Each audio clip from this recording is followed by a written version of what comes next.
In today's video, I'm going to teach you how to manage and add a new category in WordPress in the year 2025. If you're looking to keep your WordPress site organized, categorizing your posts is key. Let's dive right into the process and walk through it step by step.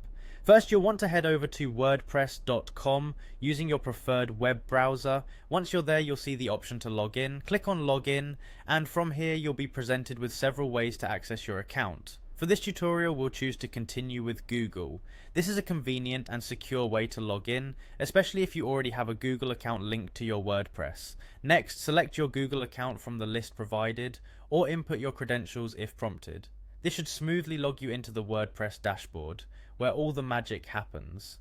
Now, once you're in the dashboard, look out for the Posts section in the menu on the left-hand side of your screen. Go ahead and click on Posts. This is where you can find all your existing posts. From here, you'll want to look for the Categories option.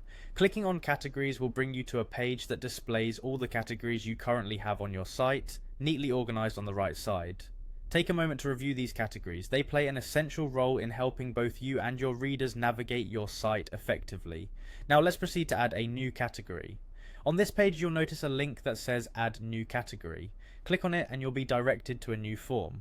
The first field you'll see is for the name. This is where you input the name of your new category. Choose a name that is descriptive and relevant to the content it will encompass. Next, you'll see the parent category field. This is an optional field where you can assign the new category a parent if you're looking to create a hierarchy. If your new category is a subcategory, select the relevant parent category from the drop-down menu. Moving on, there's the description field. While this is also optional, it can be beneficial to fill it in as it provides context for other contributors or readers. Finally, after carefully filling out all the necessary fields, the last step is to click on Add New Category. Once you do this, your new category will be saved and you can find it easily on the right side with your other categories. And there you have it, a straightforward way to manage and add new categories in your WordPress site. With categories set up properly, your website will be easier to navigate and your content will be better organized. Thanks for watching and happy blogging.